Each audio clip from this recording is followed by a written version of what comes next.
Among the countless worlds of the Imperium, few environments forge warriors as resilient as the death world of Nocturne. Located in the Segmentum Ultima, Nocturne stands as a testament to nature's unforgiving might. A volcanic wasteland of black sand deserts, sulfurous lakes, and mountain ranges that perpetually belch smoke and fire into the planet's thin atmosphere. The skies remain perpetually dark, choked with ash and cinder, while the ground below trembles with constant seismic activity. Temperatures on the surface regularly reach levels that would cook an unprotected human alive, making survival on this harsh world not merely difficult, but seemingly impossible. Yet life persists on Nocturne. The indigenous human population, the Nocturnians, have adapted to this brutal environment over countless generations.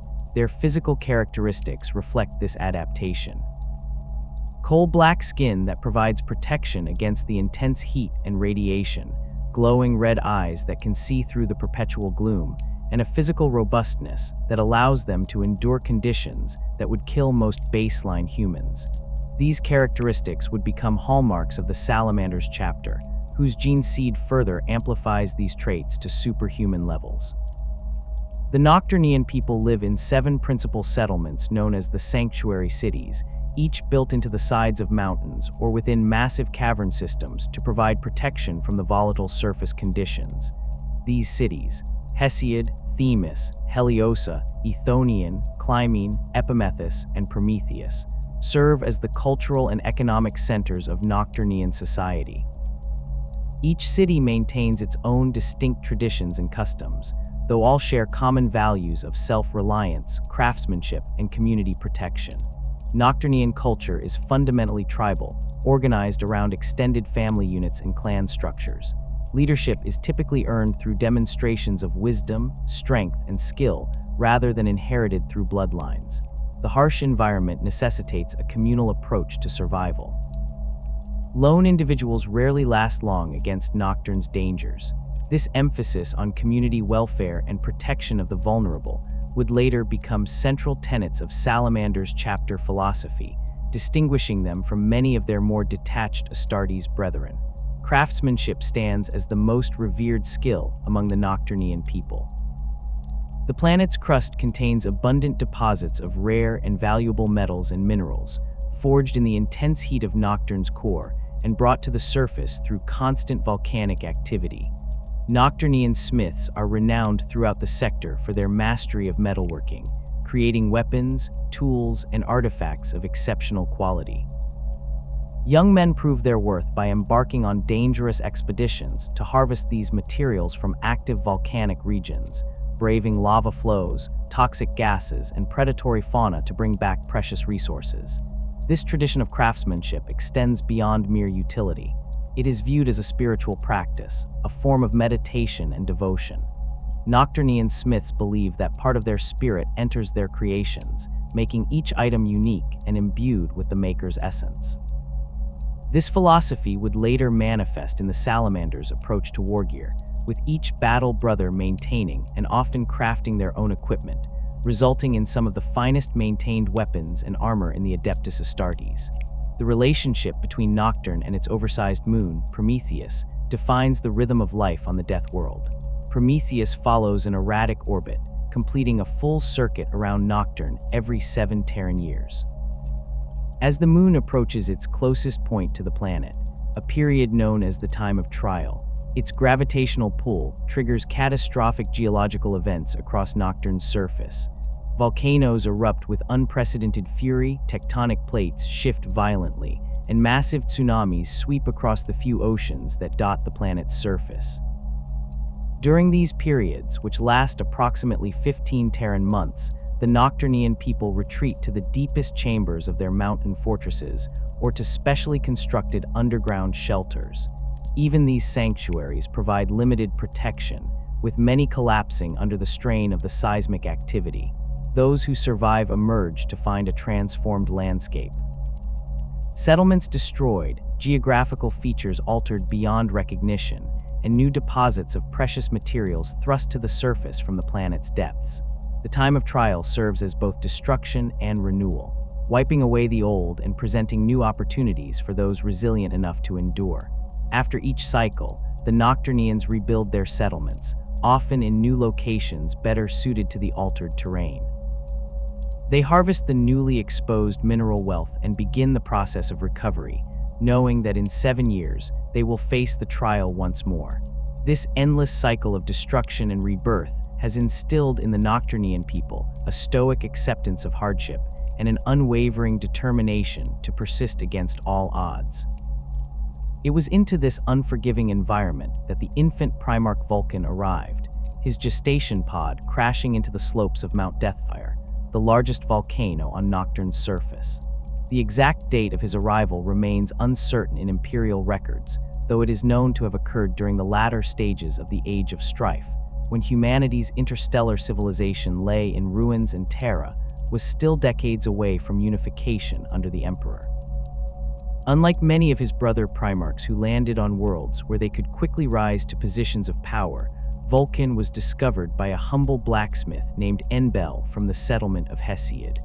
Enbel raised the rapidly growing child as his own son, teaching him the arts of smithing and the values of Nocturnian society. By the age of 3 Terran years, Vulkan had already reached the size and strength of an adult man and displayed a preternatural talent for metalworking, creating weapons and tools of remarkable quality that surpassed even the most skilled adult craftsmen. Vulkan's first true test came during his youth, when a dark Eldar raiding party descended upon Hesiod during one of their cruel slave-taking expeditions. While other settlements had been devastated by similar raids, Vulkan rallied the people of Hesiod, organizing them into an effective defensive force. Armed with weapons he had personally crafted, Vulkan led the counterattack against the Xenos raiders, his tactical acumen and physical might turning what would have been a massacre into a decisive victory for the Nocturnians. This marked the first time in living memory that a dark Eldar raid had been successfully repelled, earning Vulkan the title of Deliverer among the people of Hesiod. Word of this remarkable young leader spread across Nocturne, and Vulkan's reputation grew as he traveled between settlements, teaching defensive tactics and improved metalworking techniques. He established a network of warning beacons across the volcanic plains, allowing settlements to alert one another of dangers and coordinate their responses. Under his guidance, the Nocturnian people began to unite as never before, moving beyond their traditional tribal divisions toward a more cohesive society. The defining moment in Vulkan's early life came during a time of trial, when the Emperor of Mankind arrived on Nocturne. The Master of Mankind had been traveling the galaxy in search of his scattered Primarch sons, guided by his psychic powers and complex prognostications. The Emperor concealed his true identity, presenting himself as an unusually skilled smith and warrior from off-world who wished to participate in the traditional contest held at the end of each time of trial. This contest, known as the Challenge of the Flame, tested participants in feats of strength, endurance, and craftsmanship. Competitors were required to hunt the massive salamander lizards that emerged from their underground lairs during the seismic activity, then forge a weapon from materials gathered during the hunt, and finally use that weapon in ritual combat against other challengers. The winner would be declared the regent of Prometheus until the next time of trial. Vulkan and the disguised Emperor emerged as the final 2 competitors after days of grueling challenges. Both had slain the largest salamanders seen in generations and crafted weapons of extraordinary quality. Their final contest required them to stand upon the slopes of Mount Deathfire, holding their ceremonial hammers while lava flowed around them, testing their endurance to the absolute limit. After several days, Vulkan's footing slipped, and he began to fall toward the molten lava below. The Emperor, displaying his true nature, leaped forward to save his son, catching him before he could fall into the deadly flow. This act of self-sacrifice, risking his own victory to save another, impressed Vulkan deeply as it embodied the highest values of Nocturnian society.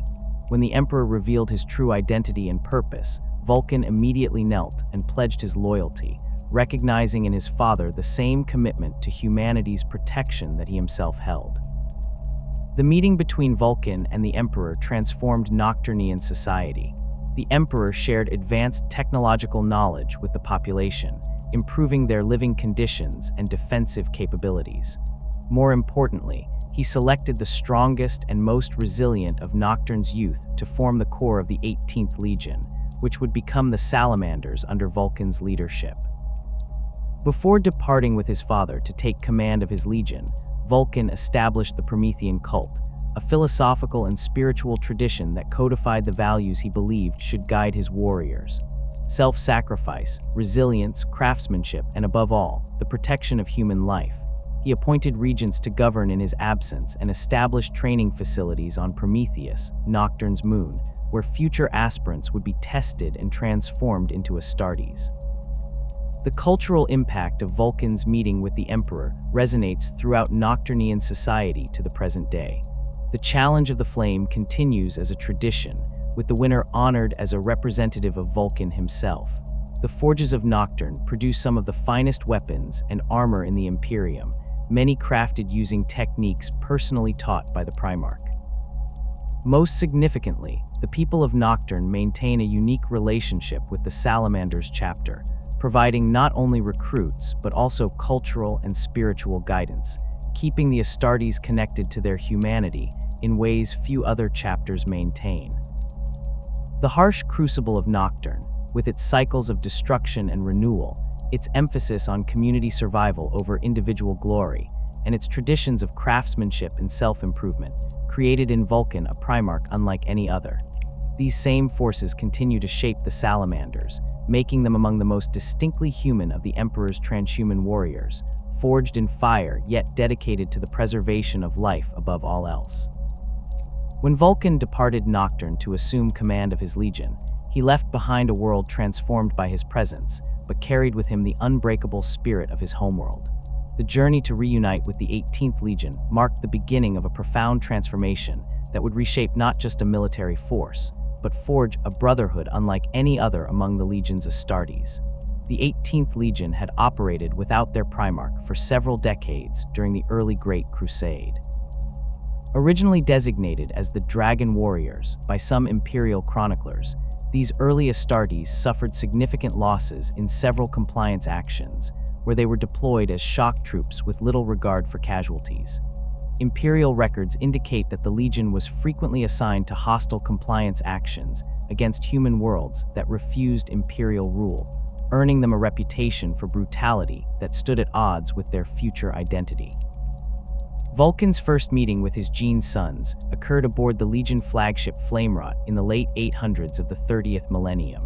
The assembled warriors who greeted their Primarch bore little resemblance to the Salamanders they would become. Their armor was a deep, burnished bronze rather than the emerald green they would later adopt, and their tactical doctrines emphasized overwhelming force rather than strategic resilience. Most significantly, they lacked the sense of brotherhood and humanitarian purpose that would become their defining characteristics. The transformation began immediately. Vulkan, unlike several of his brother Primarchs, who immediately led their legions into battle upon assuming command, instead ordered a period of reflection and reorganization. For 3 Terran months, the 18th Legion remained in orbit around the death world of Antim, where Vulkan personally interviewed every company commander and many of the rank and file battle brothers, assessing their character as much as their combat abilities.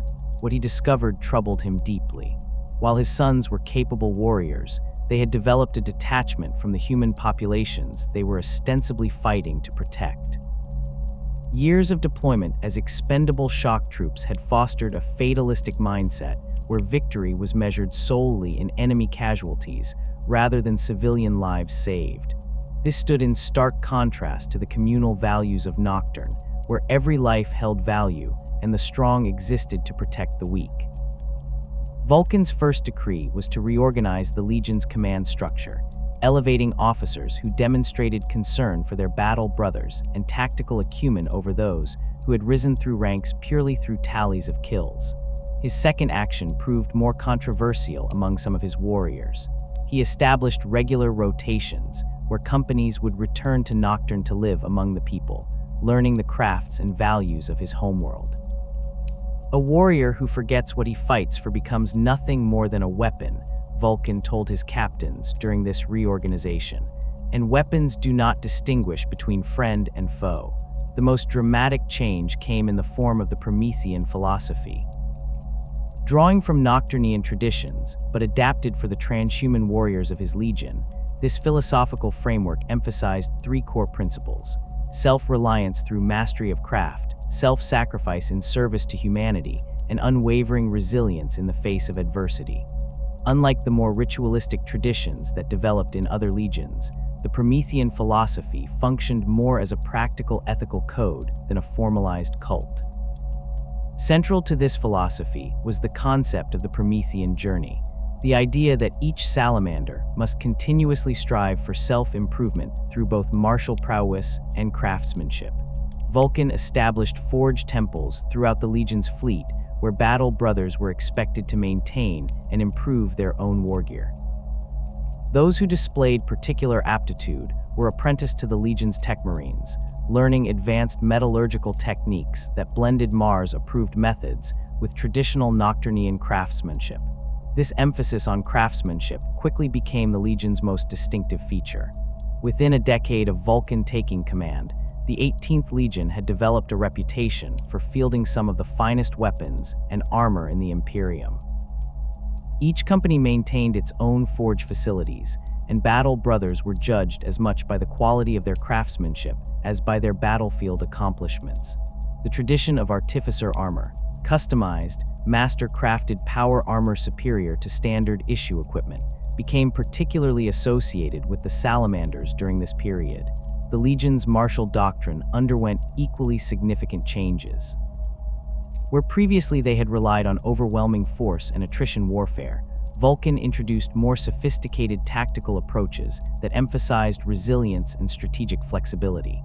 The Salamanders developed expertise in zone mortalis combat, warfare in confined environments like starship corridors, underground complexes, and urban settings where their superior durability and close combat prowess gave them distinct advantages. Most notably, the Legion developed their signature expertise in flamecraft and thermal weaponry, drawing on Nocturnian traditions of fire as both destructive and purifying force. Vulkan personally designed improved variants of standard flamer weapons. The Infernus pattern, heavy flamer, became synonymous with the Salamanders, capable of projecting promethium flames hot enough to melt ceramite armor. These weapons proved particularly effective against Xeno species like orcs and the insectoid megarachnids that were encountered during the Great Crusade. Vulkan's emphasis on protecting civilian populations also led to specialized tactical doctrines. The Salamanders became experts in evacuation operations, defensive perimeters, and combat engineering that minimized collateral damage. During compliance actions, they typically deployed additional resources to establish refugee centers and medical facilities for non-combatants, practices that were often viewed as inefficient by more pragmatic legions like the Iron Warriors or Death Guard. By the mid-stages of the Great Crusade, the 18th Legion had fully transformed into the Salamanders, both in appearance and doctrine. Their armor was repainted in the distinctive emerald green that symbolized Vulkan's connection to Nocturne's forests during its rare periods of renewal, with black trim representing the volcanic soil of their homeworld.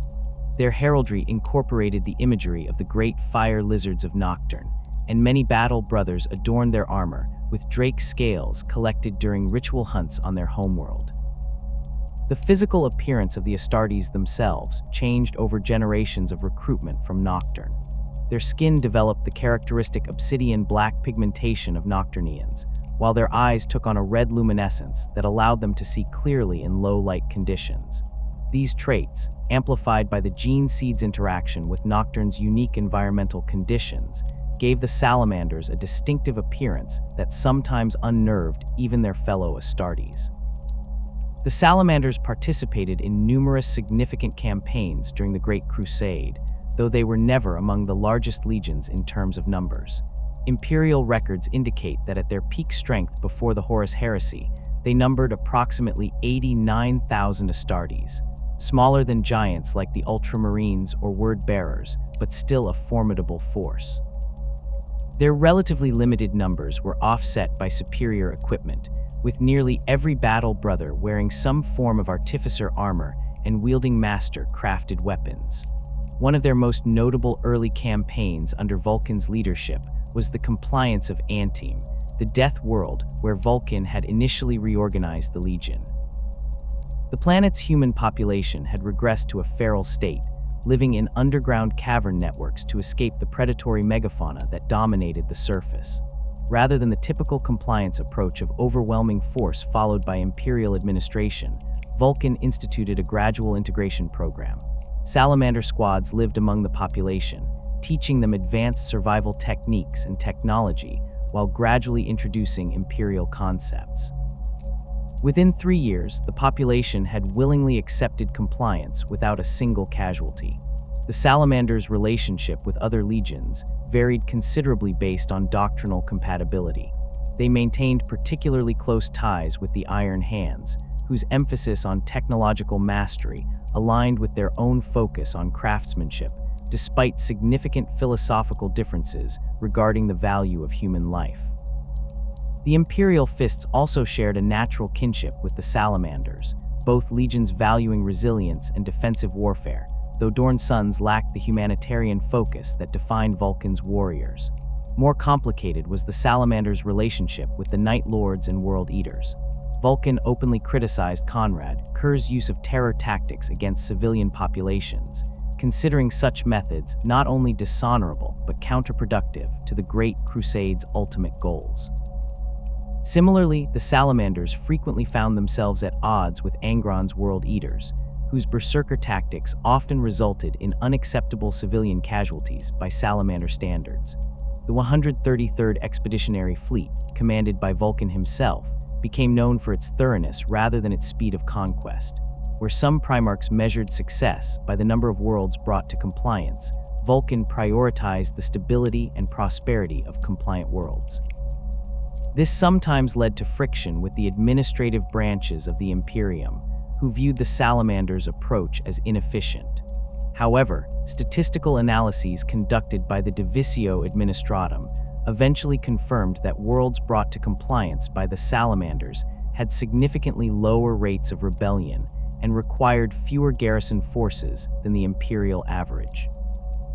Among the most significant campaigns of this period was the Karatan Compliance in the late 900s of the 30th millennium. This joint operation with the Night Lord's Legion demonstrated the stark contrast in approaches between the two forces.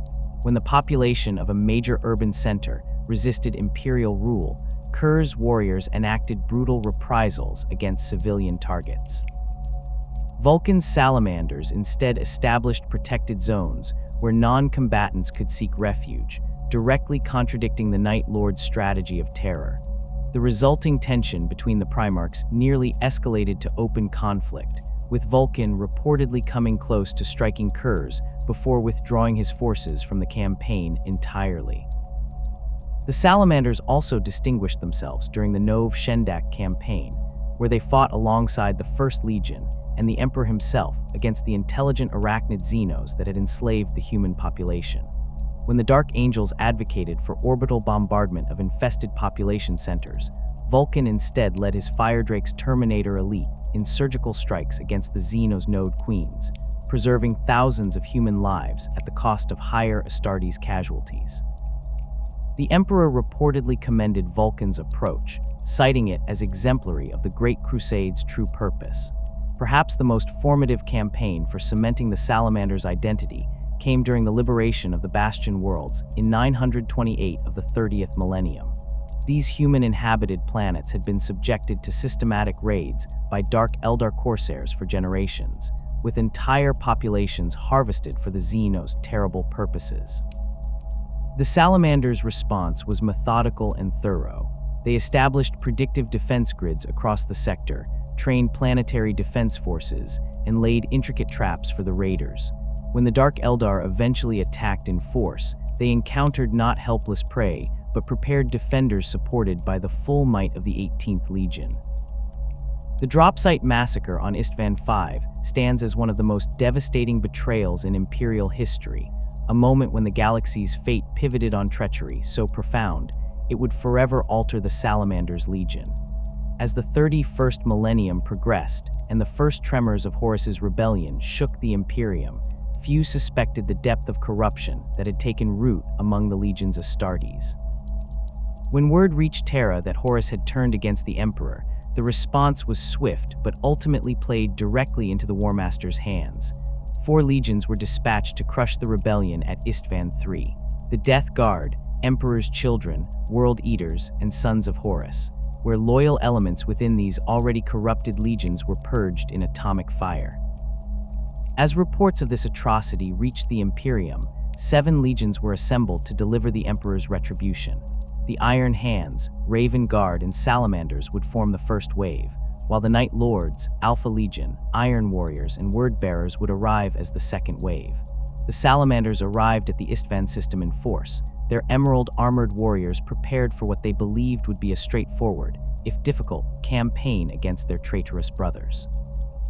Vulkan had mobilized nearly 89,000 Astartes, the vast majority of his legion, leaving only skeleton forces at Nocturne and other outposts. The Primarch's decision to commit so completely reflected his character. He would not hold back when the Imperium faced its greatest threat. The initial assault on Istvan V began with a massive orbital bombardment of Horus's positions. The traitor forces had established themselves in the Urgal Depression, a vast volcanic plain surrounded by jagged mountains, terrain eerily reminiscent of Nocturne itself. This similarity was not lost on the Salamanders, many of whom took it as an auspicious sign that they would be fighting on ground that favored their combat doctrines. Vulkan coordinated closely with Ferrus Manus of the Iron Hands and Corax of the Raven Guard, developing a 3-pronged assault strategy. The Salamanders would secure the southern approach, using their expertise in thermal weaponry to flush out entrenched enemy positions. Meanwhile, the Iron Hands would launch a direct frontal assault on the traitor's center, while the Raven Guard executed rapid strikes against enemy flanks. In theory, this balanced approach played to each legion's strengths. The reality proved far more brutal. As the first wave made planetfall, they encountered resistance that exceeded all projections. The traitor forces fought with unexpected coordination and ferocity, employing weapons and tactics that shocked even veteran Astartes. Most disturbing were reports from the front lines of legionaries employing warp-tainted abilities that defied explanation. Emperor's Children warriors moving with impossible speed, Death Guard shrugging off mortal wounds, and Sons of Horus displaying prescient knowledge of loyalist movements. Despite these challenges, the initial assault progressed according to plan. The Salamanders' pyroclasts, specialists in thermal weaponry, proved particularly effective against World Eaters' berserkers, their concentrated flame attacks burning through even the most frenzied charges. Tactical squads established fire corridors that allowed the Legion to advance methodically across the volcanic plains, while Firedrake Terminators spearheaded assaults against hardened bunker networks. Vulkan himself led from the front, as was his custom. Wielding the legendary Thunder Hammer Dawnbringer and the master-crafted spear Furnace's Heart, the Primarch became a rallying point for his sons. Where Vulkan fought, the traitor lines buckled and broke. During one particularly fierce engagement, he personally destroyed a traitor Warhound Titan that had pinned down 3 Salamander companies, climbing its leg armor before smashing through its reactor housing with Dawnbringer, leaping clear as the war machine collapsed in nuclear fire. After approximately 6 hours of brutal fighting, the Loyalist forces had established a tenuous foothold in the Depression. Casualties were severe. The Iron Hands had lost nearly a third of their deployed strength, while the Raven Guard and Salamanders had each suffered approximately 25% casualties. Ferrus Manus, his characteristic impatience showing, urged an immediate push toward Horus's command center despite these losses. Corax counseled caution, suggesting they consolidate their position and wait for the second wave. Vulkan, ever the mediator, proposed a measured advance supported by their remaining armor assets. Before a consensus could be reached, word came that the second wave had arrived in orbit. Relief swept through the Loyalist lines. With fresh troops, victory seemed assured. As the second wave made planetfall behind Loyalist lines, Vulkan ordered his Salamanders to prepare for a coordinated advance. The Legion's Tech Marines worked feverishly to repair damaged vehicles, while apothecaries tended to the wounded, extracting gene seed from the fallen, and treating those who could return to battle. The exact moment when the trap was sprung remains difficult to pinpoint in the chaos that followed. Some accounts suggest it began when Iron Warriors' artillery positions, ostensibly established to provide supporting fire, suddenly redirected their bombardments onto Loyalist formations. Others claim the first betrayal came when word-bearers' drop pods landed directly among Raven Guard reserve companies and disgorged not reinforcements but executioners. What is certain is that within minutes, the entire battlefield transformed into a slaughterhouse. The 4 legions of the second wave revealed their true allegiance to Horus, catching the Loyalists in a devastating crossfire. Simultaneously, the original traitor forces launched a massive counterattack, trapping the Salamanders, Iron Hands, and Raven Guard in a lethal vice. Vox networks were flooded with contradictory orders and false information, further disorienting the Loyalist forces. For the Salamanders, the betrayal struck at the very core of their identity. A legion built on brotherhood and trust now faced betrayal on an unimaginable scale. Tactical cohesion disintegrated as companies found themselves cut off and surrounded.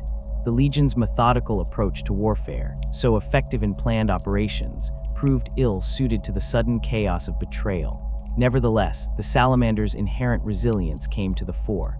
Isolated squads formed defensive perimeters, protecting wounded battle brothers as they attempted to fight their way back to their Primarch. Vulkan recognized immediately that the battle was lost. His priority shifted from victory to salvation. As many of his sons as possible must escape to continue the fight against Horus. He ordered all Salamanders to converge on his position, intending to create a breakout corridor toward their landing zones.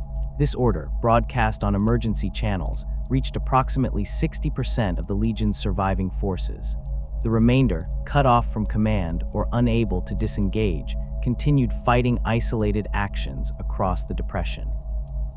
The retreat rapidly devolved into a desperate fighting withdrawal.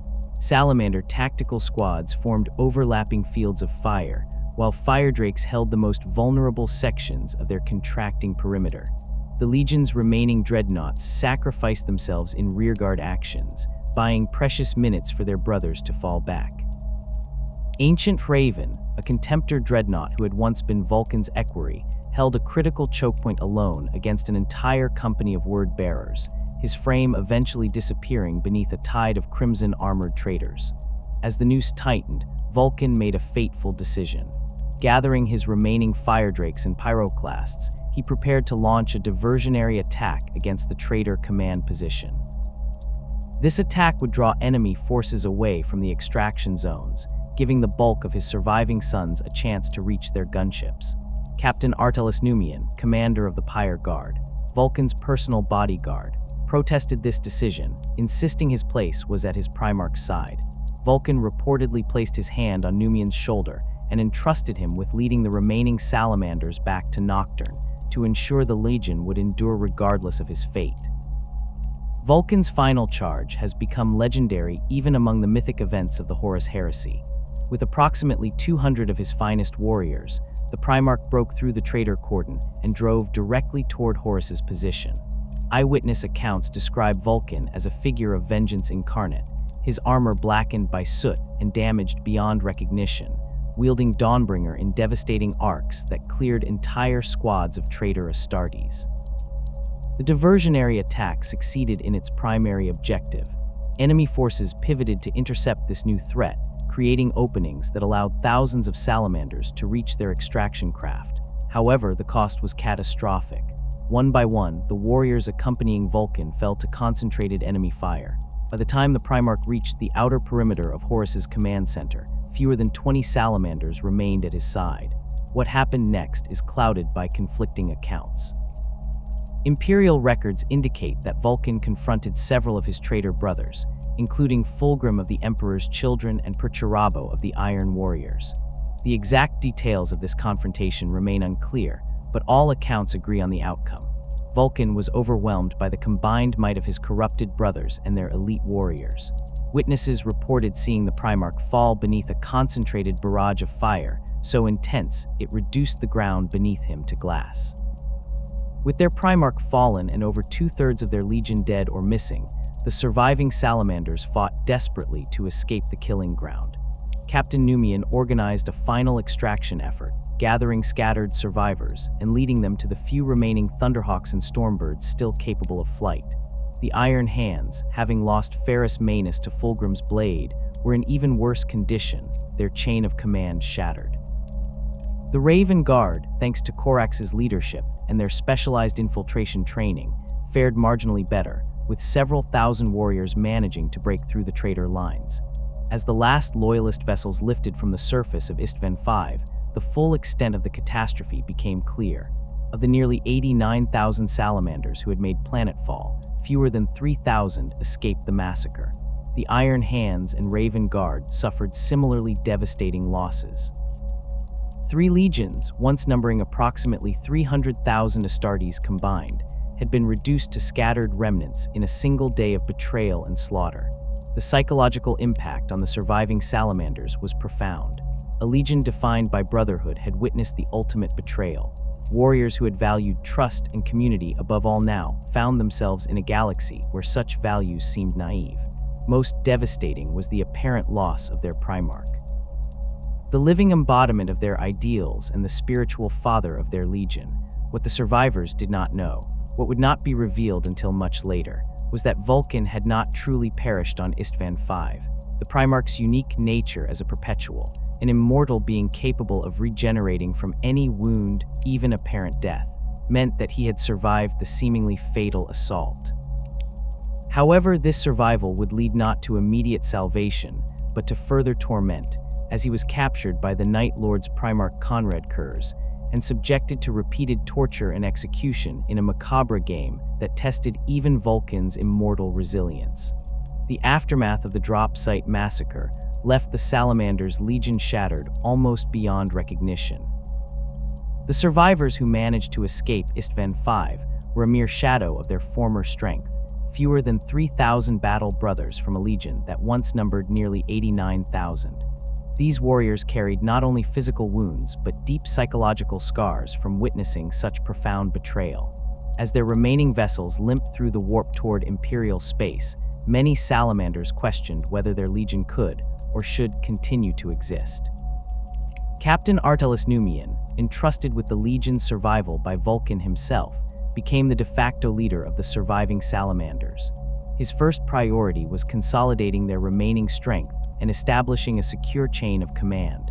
The journey back to Nocturne proved arduous, with traitor forces hunting Loyalist vessels throughout the sector. Several Salamander ships were lost to ambushes or warp anomalies, further reducing their already decimated numbers. When the remnants of the Legion finally reached Nocturne in late 7M31, they found their homeworld largely untouched by the spreading civil war. The planet's isolation and relative strategic insignificance had shielded it from the initial waves of conflict. This provided the Salamanders with a desperately needed sanctuary to regroup and rebuild.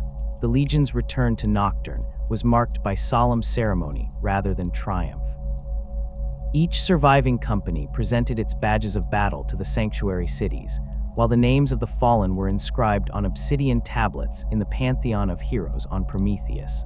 The Nocturnian people received the returning warriors not with celebration, but with quiet determination, immediately offering their support for the Legion's reconstruction. This reconstruction began with the critical matter of gene seed. The apothecaries who survived Istvan had salvaged what gene seed they could from fallen battle brothers, but these precious genetic materials represented only a fraction of what would be needed to rebuild the Legion.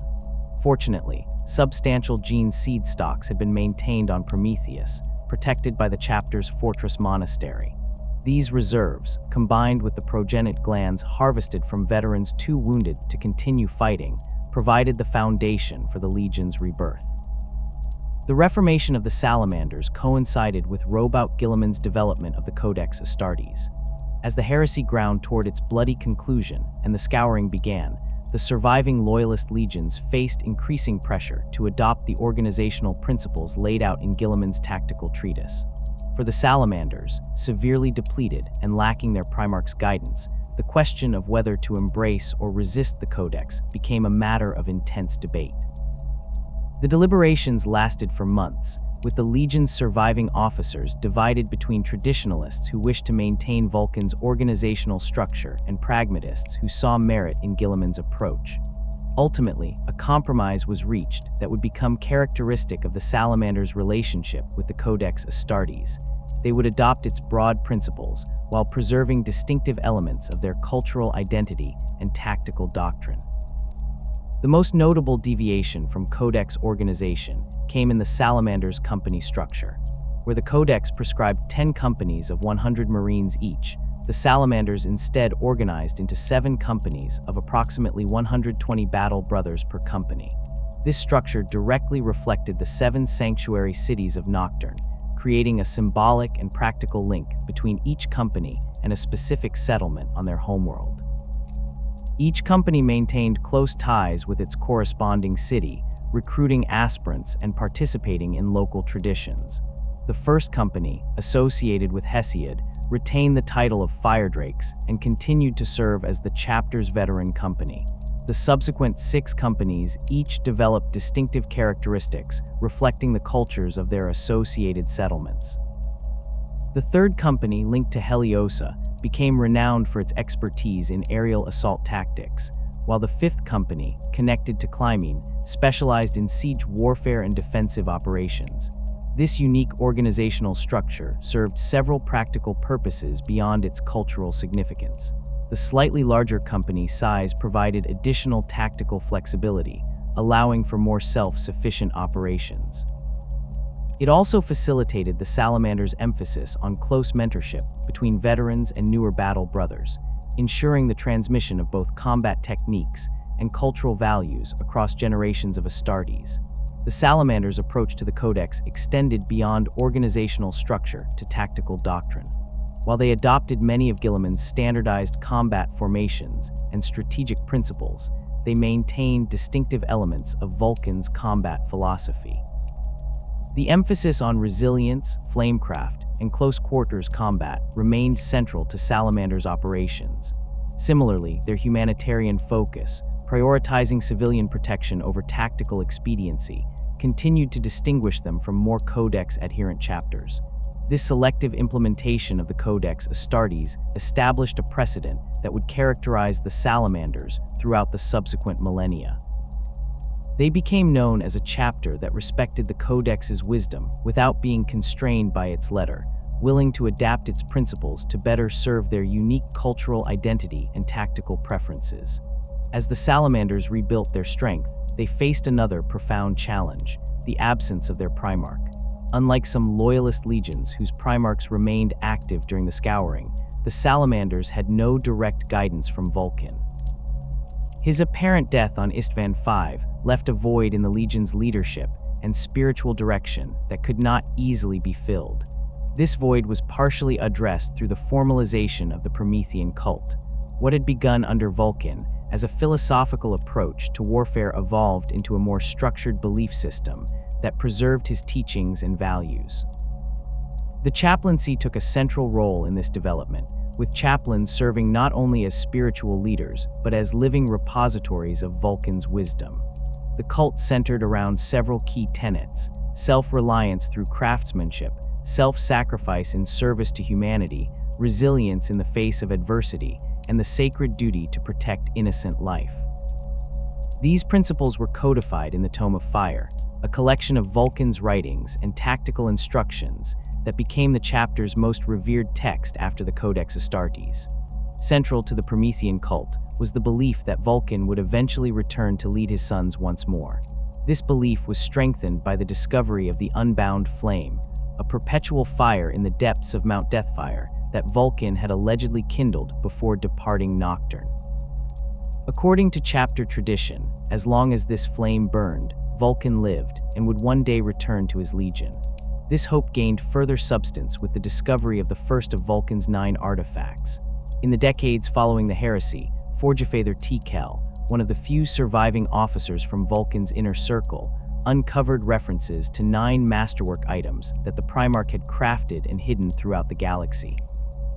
Each artifact was supposedly imbued with a portion of Vulkan's essence, and together they would mark the path to the Primarch's eventual return. The first artifact, the Spear of Vulkan, was discovered in the ruins of a forge complex on Chorus. This master-crafted weapon, capable of projecting concentrated thermal energy that could pierce even Terminator armor, provided tangible evidence that Vulkan had prepared for a future beyond the heresy. The discovery galvanized the chapter, transforming what had been a spiritual hope into a concrete mission to locate the remaining artifacts and facilitate their Primarch's return. This quest became a defining aspect of Salamander's operations in the post-heresy era. While they fulfilled their duties as defenders of the Imperium, they simultaneously pursued any lead that might reveal the location of another artifact. This dual purpose sometimes placed them at odds with Imperial authorities, who viewed such pursuits as distractions from more pressing strategic concerns. The search for the artifacts was formalized through the creation of the Forgefathers, veteran Salamanders appointed to lead expeditions in search of Vulkan's legacy. Each Forgefather took a vow to locate at least one artifact during his lifetime or die in the attempt. This position became one of the highest honors within the chapter, second only to the chapter master himself. Throughout the turbulent millennia following the heresy, the Salamanders maintained their distinctive approach to warfare and their place within the Imperium.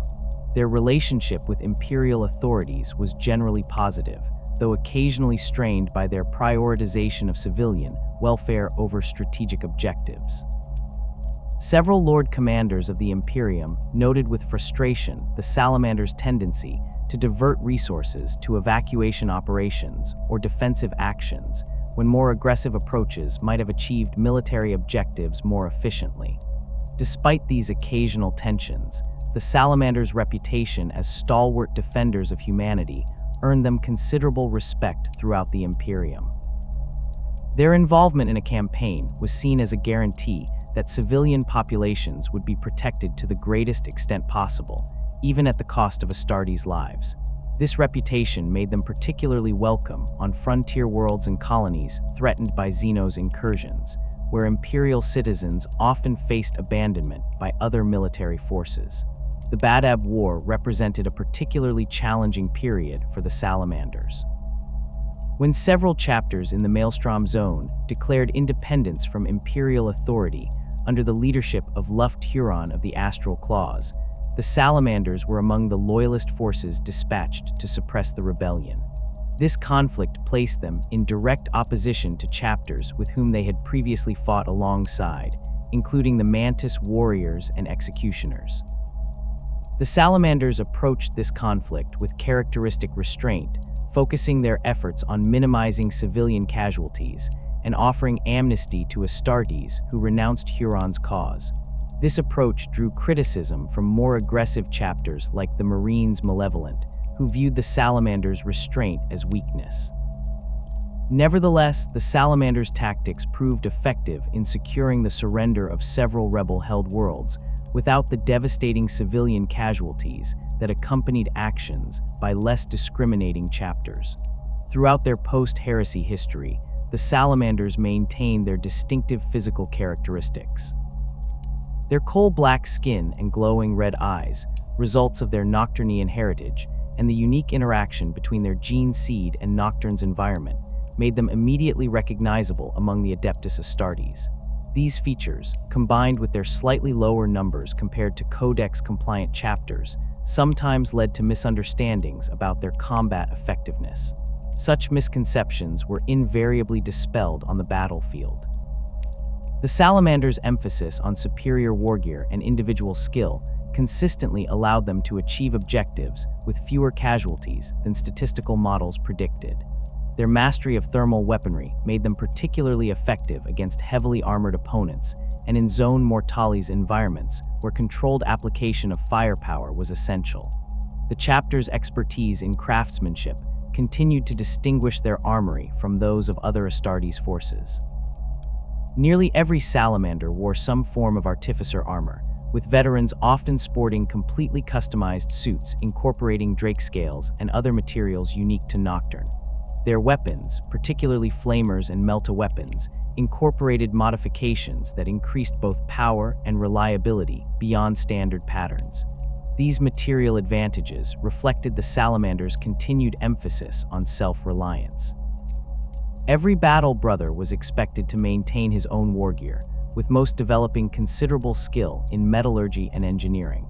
The chapter's tech marines held a position of particular respect, serving not only as technical specialists, but as teachers who preserved and expanded upon traditional Nocturnian crafting techniques. The Salamanders' approach to warfare stands as distinct among the Adeptus Astartes as their obsidian skin and glowing red eyes. While many chapters favor specialized combat doctrines, the White Scars with their lightning assaults, the Imperial Fists with their siegecraft, the Sons of Vulkan have developed a tactical philosophy that mirrors the volcanic world that forged them, methodical, overwhelming, and utterly devastating at close quarters. At the core of Salamander's combat doctrine lies their mastery of thermal weaponry. Flamers, meltaguns, and plasma weapons form the backbone of their armament, with most battle brothers demonstrating remarkable proficiency with these specialized tools of war. The chapter maintains higher concentrations of these weapons than Codex standards suggest, often deploying entire squads equipped with flamers where other chapters might field only a single such specialist.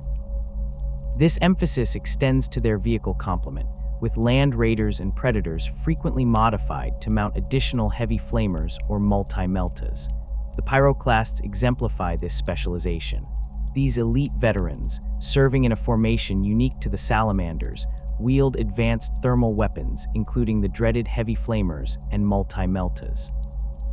Their armor incorporates specialized heat-resistant ceramite layers and additional radiation shielding, allowing them to advance through infernos that would cook even standard Astartes in their armor.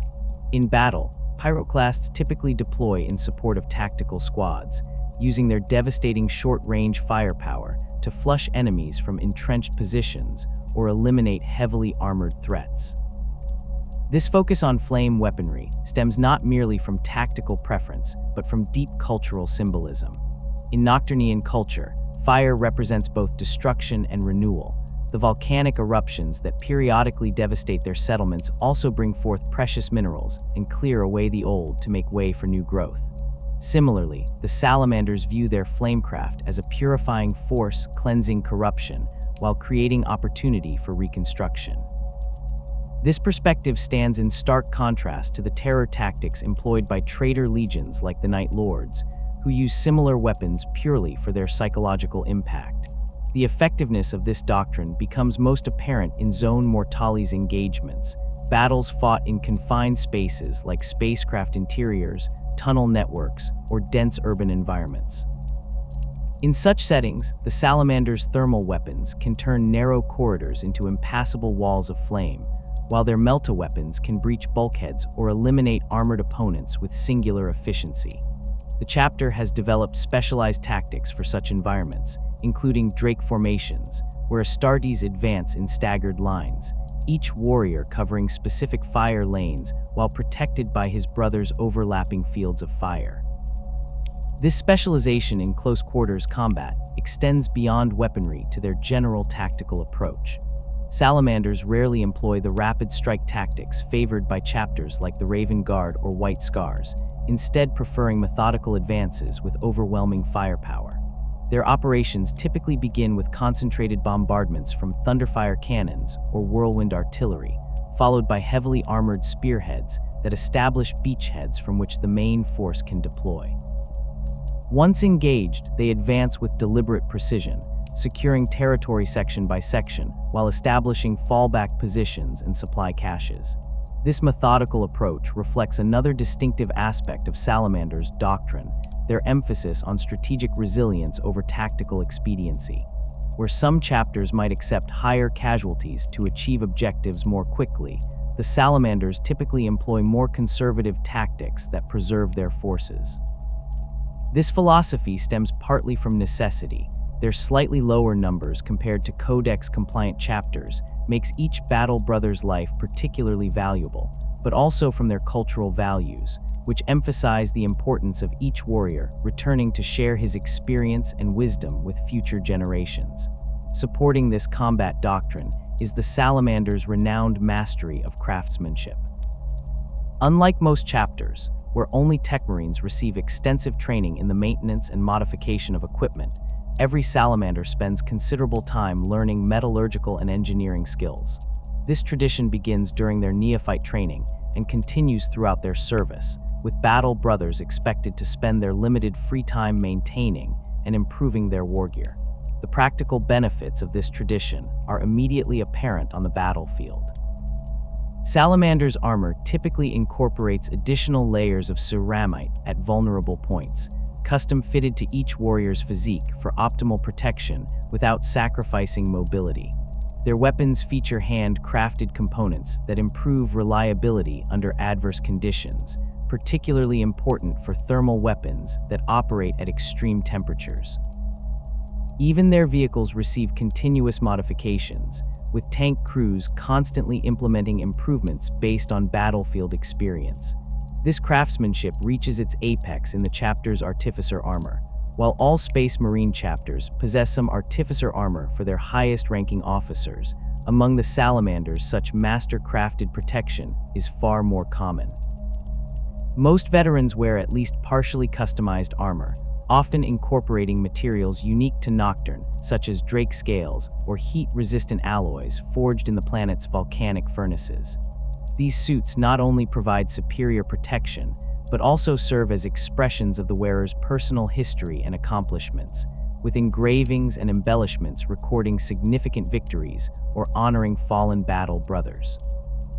The emphasis on personal craftsmanship creates a unique relationship between Salamanders and their equipment, where warriors of other chapters might view their wargear as sacred but ultimately replaceable tools. Salamanders typically develop deep personal connections to weapons and armor they have maintained and modified over decades or centuries of service. This connection often manifests in naming practices, with many battle brothers bestowing names upon their primary weapons, particularly those that have served them through multiple campaigns. This cultural emphasis on craftsmanship extends naturally to the chapter's Techmarines, who hold positions of particular respect within the Salamander's hierarchy. Unlike in some chapters, where Techmarines operate somewhat separately from their brothers due to their Mars training, Salamander Techmarines remain fully integrated into the chapter's combat and social structures. They serve not only as technical specialists, but as teachers and preservers of traditional Nocturnian crafting techniques, running forged temples where battle brothers can improve their skills under expert guidance. The unique physiological adaptations of the Salamanders provide significant advantages that complement their combat doctrine and craftsmanship traditions. The most obvious of these adaptations is their distinctive appearance, skin as black as coal, and eyes that glow with an internal red luminescence.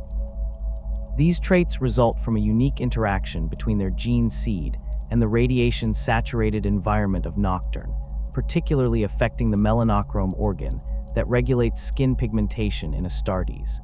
This extreme melanin production provides substantial protection against radiation and heat, allowing Salamanders to operate in environments that would quickly incapacitate other Astartes. During the Kilimanjaro compliance in the 34th Millennium, Salamander's squads advanced through radiation zones, registering over 10,000 rads, without suffering significant degradation in combat effectiveness, while their Iron Hands allies required extensive rad shielding that limited their mobility and tactical options. The ocular adaptation that creates their glowing red eyes similarly provides practical benefits beyond their intimidating appearance.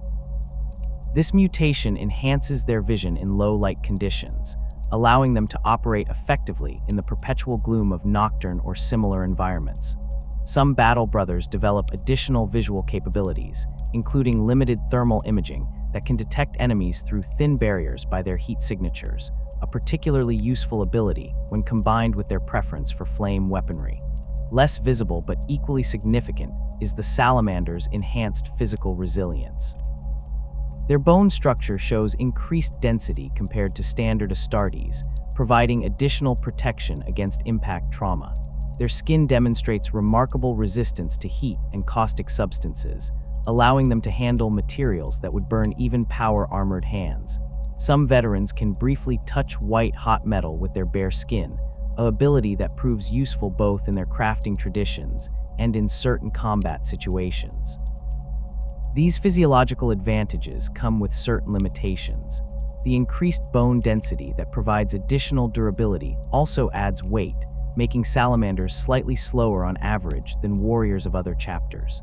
Their specialized adaptations to heat and radiation offer less benefit against cold-based weapons or environments, though this vulnerability is generally offset by modifications to their armor when operating in such conditions.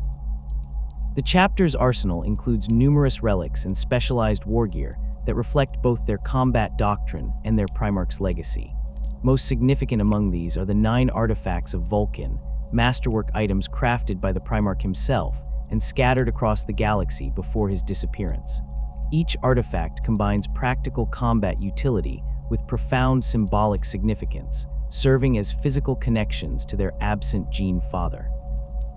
The Spear of Vulkan exemplifies these legendary weapons.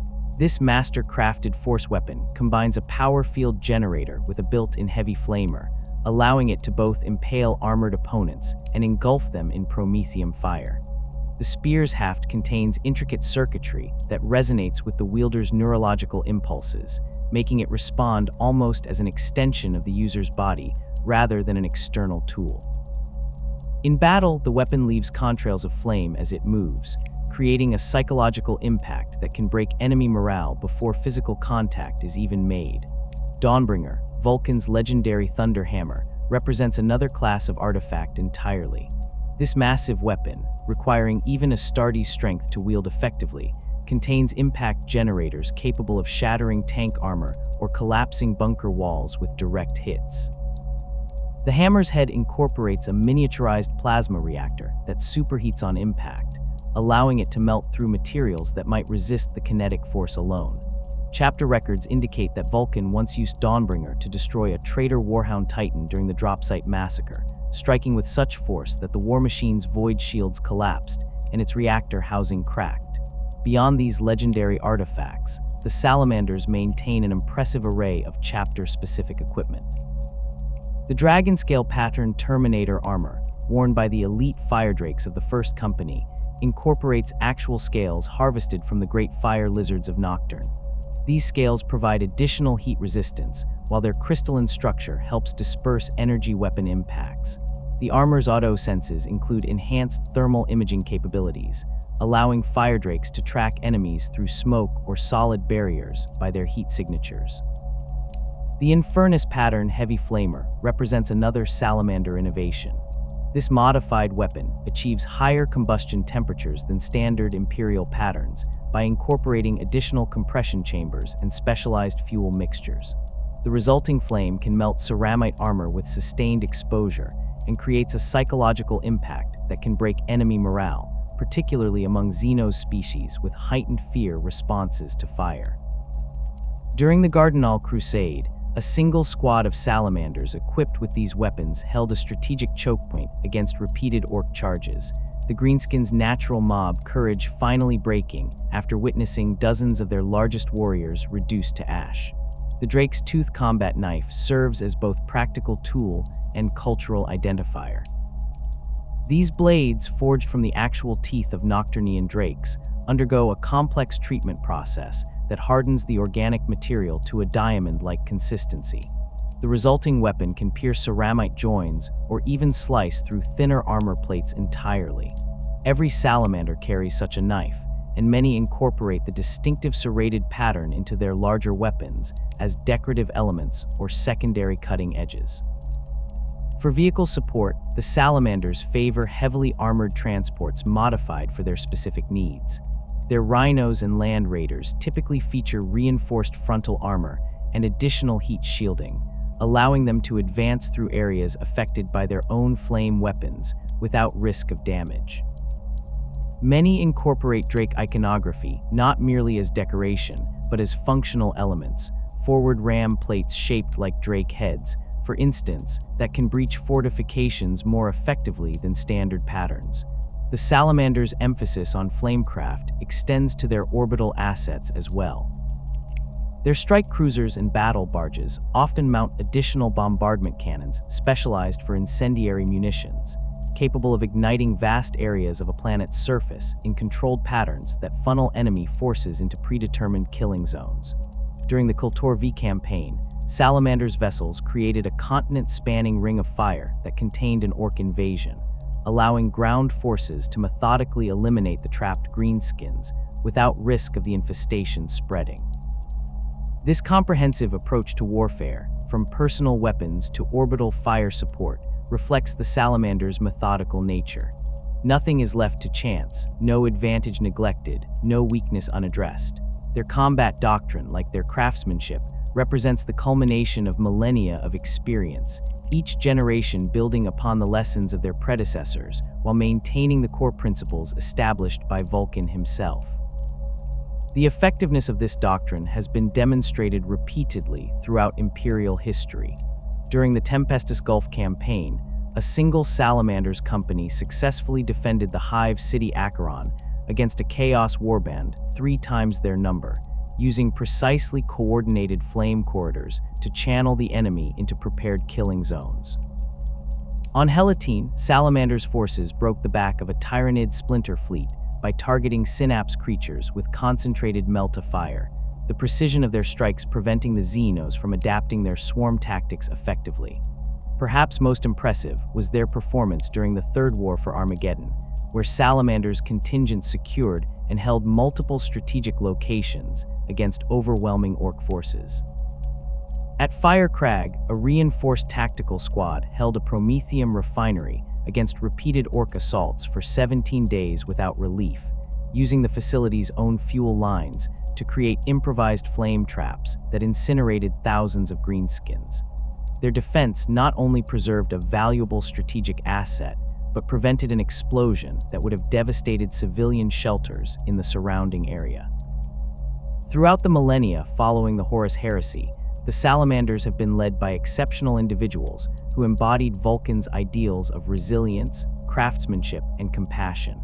None has exemplified these virtues more completely than Tushan, the current chapter master, who has guided the Salamanders through some of the most tumultuous events in recent Imperial history. Tushan's rise to leadership followed centuries of distinguished service. Before assuming command of the chapter, he served as captain of the 3rd Company, where he earned renown during the Badab War. His tactical acumen became apparent during the Siege of Sagin, where his forces successfully extracted civilian populations while simultaneously executing precision strikes against secessionist command posts. Tushan personally led an assault on a fortified bunker complex, wielding the ancient relic hammer Spear of Vulkan to breach reinforced doors that had resisted orbital bombardment. Upon his elevation to chapter master in the late 41st millennium, Tushan immediately distinguished himself from many of his counterparts in other chapters. Where some chapter masters become increasingly detached from common citizens, Tushan maintained the Salamander's tradition of direct engagement with the people they protect. During his first decade of leadership, he established additional training facilities on Nocturne that served both Astartes aspirants and planetary defense forces, significantly improving the world's security. Tushan's leadership philosophy emphasizes personal example over distant command. He regularly takes to the battlefield alongside his battle brothers, particularly in situations where civilian populations face imminent threat. During the Volturnus campaign, when Drukhari raiders threatened several Agri settlements, Tushan led a strike force that intercepted the Xenos before they could reach the civilian centers. Survivors reported that the chapter master fought with controlled fury. His master crafted Flamer Vulkan's fury, creating a wall of promethium that trapped the raiders between advancing Salamander squads. The chapter master's most significant test came during the Third War for Armageddon in 998 M41, when Gazkul Thraka's massive orc WAGH descended upon the strategic Hive world. Tushan immediately mobilized the Salamander's full strength. While other chapters deployed limited forces to the conflict, the Salamanders committed 7 full companies, virtually their entire fighting strength, to the defense of Armageddon's civilian population. Tushan established his headquarters in Hive Tempestora, coordinating not only Astartes' operations, but also working closely with Imperial Guard and PDF commanders to maximize defensive effectiveness. His strategic priority remained civilian evacuation, with Salamander forces establishing protected corridors through which non-combatants could reach shelter zones. This approach sometimes placed him at odds with other Imperial commanders, particularly those from the Marines Malevolent, who advocated abandoning certain districts to concentrate defenses around strategic assets. The conflict between Tushan and Captain Vinyar of the Marines Malevolent came to a head during the defense of the Hellsreach refugee camps. When Vinyar ordered artillery strikes on Orc forces that had infiltrated areas still containing civilian refugees, Tushan physically intervened, reportedly seizing the Marines' Malevolent officer by his gorget and forcing him to witness the human cost of such callous tactics. This confrontation exemplified the Salamanders' unwavering commitment to human life, even when such commitment complicated military operations. Despite these internal conflicts, Tushan's leadership proved decisive in multiple key engagements. At Fire Crag, he personally led a counter-assault against Orc forces that had breached the Prometheum refineries, fighting alongside Firedrake's Terminators in room-to-room combat that prevented the Greenskins from detonating the facility. His forces subsequently established a defensive perimeter that protected thousands of civilian workers who had taken shelter in the refinery's reinforced storage chambers. The Armageddon campaign demonstrated Tushan's tactical flexibility as well as his humanitarian focus. When conventional defenses proved insufficient against Orc gargants in the ash wastes, he authorized the deployment of experimental melta mines developed by the chapter's tech marines. These devices, buried along projected enemy advance routes, detonated beneath the massive war machines, liquefying the ground and causing several gargants to sink and topple before they could reach populated areas. While Tushan stands as the Salamander's most visible leader in recent times, the chapter's history includes numerous other heroes whose deeds exemplify their unique approach to warfare and service. Captain Dactor of the 5th Company earned particular renown during the Jevian Planetary Rebellion in the 40th Millennium. When heretical forces seized control of the planet's atmospheric processors, threatening to poison the air breathable by the general population, Dactor led a precision strike against the main control facility. Rather than employing the orbital bombardment recommended by Imperial Navy commanders, which would have destroyed the processors and doomed the civilian population, Dactor's forces infiltrated the facility through maintenance tunnels. His tactical squads systematically cleared each section, while Techmarine Brayarth worked to regain control of the environmental systems. The operation succeeded with minimal damage to the critical infrastructure, saving millions of lives while eliminating the rebel leadership. Chaplain Elysius represents another legendary figure within the chapter. His service spans over 3 centuries, during which he has become the foremost authority on the Promethean cult and its traditions. Elysius gained particular fame during the search for the Tome of Fire, an ancient text allegedly written by Vulkan himself, containing both spiritual guidance and technical specifications for advanced weaponry. The chaplain led an expedition into the Scorian Caldera, a region of Nocturne rendered nearly uninhabitable even by the planet's harsh standards after a particularly devastating time of trial.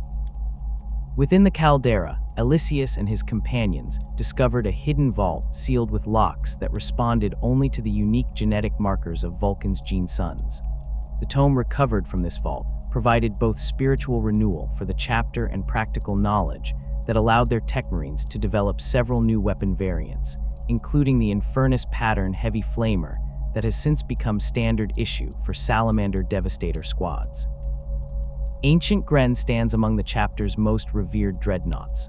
Originally serving as a sergeant during the Great Crusade, Gren was critically wounded during the drop site massacre, but managed to protect several wounded battle brothers during the withdrawal.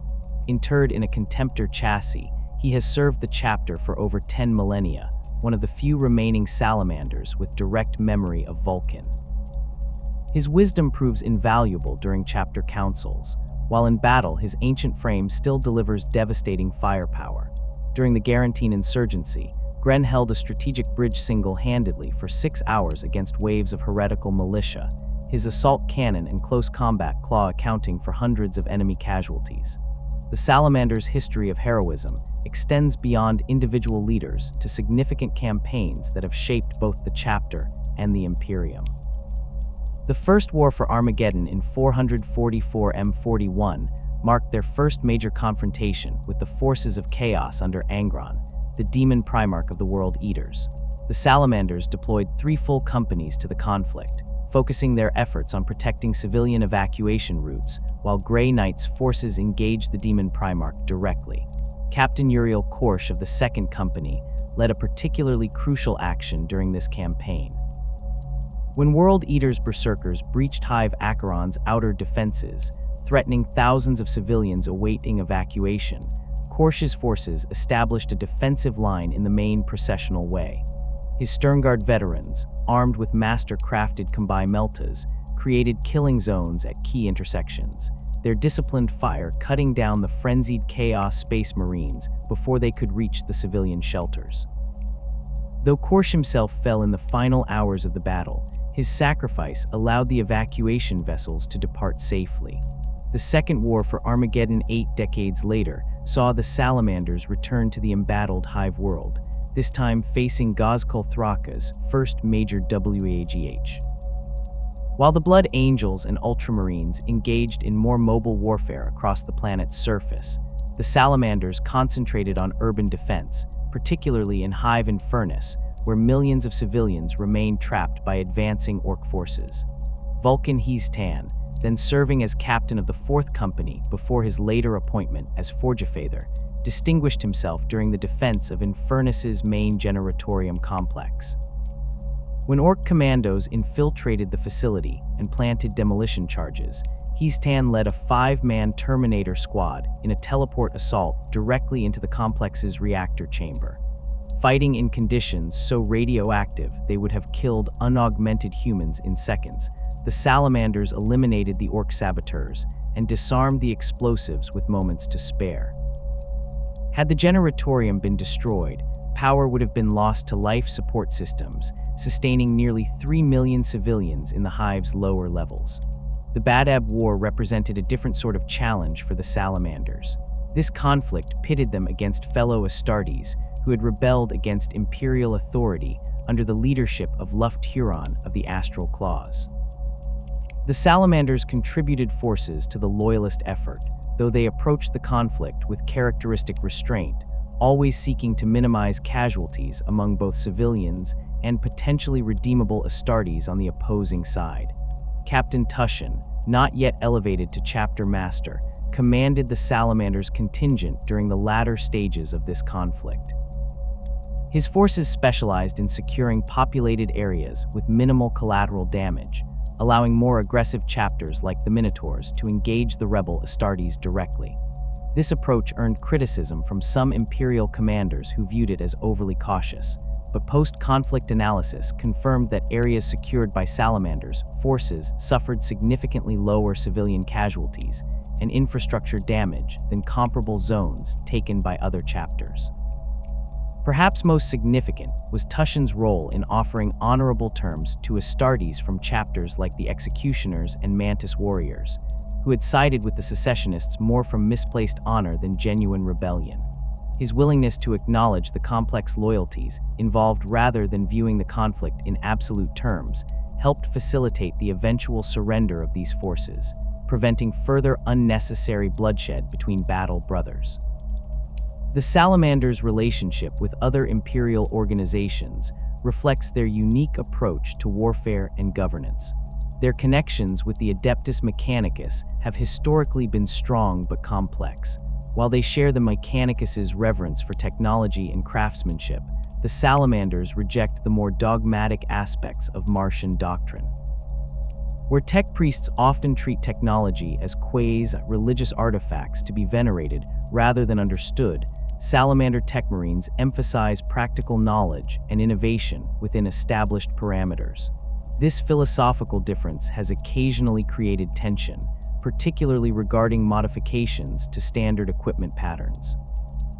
Salamander tech marines routinely modify flame weapons and melta technology beyond Mechanicus-approved specifications, enhancing performance based on battlefield experience rather than adhering strictly to ancient templates. During the Griffon IV campaign, Magos Dominus Silax formally protested the Salamander's field modifications to Predator tanks, claiming such alterations violated the sanctity of the machine spirits. Chapter Master Tushin diplomatically resolved the dispute by demonstrating that the modifications actually reduced mechanical failures by 37%, appealing to the Mechanicus's own value of efficiency. Despite these occasional disagreements, the Salamanders maintain productive relationships with several Forge worlds, particularly Nocturne's neighboring Forge world of Mezoa. This relationship proved especially valuable following the formation of the Great Rift, when supply lines across the Imperium became unreliable. Mezoa's production facilities provided the Salamanders with crucial replacement parts and ammunition when standard requisition channels failed, allowing the chapter to maintain operational readiness during this tumultuous period. The Salamander's relationship with the Imperial Guard stands as one of the most positive among Astartes chapters. Where some Space Marines view mortal soldiers with barely concealed contempt, or, at best, professional detachment, the Salamanders actively collaborate with Guard units, providing training, tactical advice, and morale-boosting presence. During joint operations, Salamander commanders typically integrate Guard assets into their strategic planning rather than treating them as mere auxiliary forces, recognizing the value of combined arms approaches. This collaborative approach was exemplified during the Lycanthos Drift campaign, where Captain Adrax Agatone of the 3rd Company worked closely with the 122nd Cadian Regiment to repel a Genestealer cult uprising. Rather than operating independently, Agatone attached Salamander squads to Guard companies, providing both combat support and on-the-ground leadership. This integration allowed the Imperial forces to respond more effectively to the cult's asymmetric tactics, with Guard numbers complementing Astartes' quality in a synergistic deployment that minimized casualties on both sides. The formation of the Great Rift in 999 M41 and the subsequent Indomitus Crusade brought unprecedented challenges and changes to the Salamanders chapter. When the galaxy was split in two by this immense warp storm, Nocturne found itself on the southern side of the divide, in the region designated Imperium Nihilus. Communication with Imperial authorities on the other side of the rift became sporadic at best, forcing the Salamanders to operate with greater autonomy than ever before. Chapter Master Tushin responded to this crisis by dispersing his forces strategically throughout accessible sectors, prioritizing the defense of populated worlds threatened by the sudden upsurge in warp activity. The 2nd and 3rd Companies established a presence in the Donnar sector, shoring up planetary defenses against increasing Chaos raids, while the 4th Company undertook a series of strike missions against Drukhari pirates, taking advantage of the confusion to increase their slave-taking operations. The arrival of Robout Guilliman's Indomitus Crusade brought both reinforcement and adaptation. The introduction of Primaris Marines to the Salamanders ranks initially created tension within the chapter. These new warriors, with their enhanced capabilities and modified gene seed, lacked the cultural connection to Nocturne that defined traditional Salamanders. More significantly, they did not initially develop the characteristic coal-black skin and glowing red eyes that had become synonymous with Vulkan's sons. Tushin approached this integration challenge with characteristic wisdom. Rather than segregating the Primaris Marines into separate companies as some chapters did, he distributed them among existing formations, pairing each Primaris warrior with a veteran battle brother who would serve as both combat partner and cultural mentor. He established a formal pilgrimage program requiring all Primaris Salamanders to spend at least 1 year on Nocturne, living among the population and learning their traditions firsthand. This integration process proved remarkably successful. By the 2nd generation of Primaris recruitment, those created from Nocturne's native population rather than the initial Martian-produced warriors, the physiological differences began to diminish. These new Primaris Marines developed the characteristic obsidian skin and glowing eyes, though often to a lesser degree than their firstborn brothers. More importantly, they embraced the chapter's cultural values and combat doctrines, becoming true salamanders in spirit as well as gene seed. The introduction of Primaris equipment and units allowed the salamanders to evolve their tactical approaches while maintaining their core doctrines.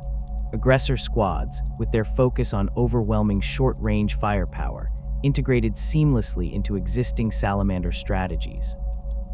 The Flamestorm gauntlets wielded by these warriors proved particularly effective in urban pacification operations, allowing for precise application of thermal weaponry that minimized collateral damage while maximizing combat effectiveness.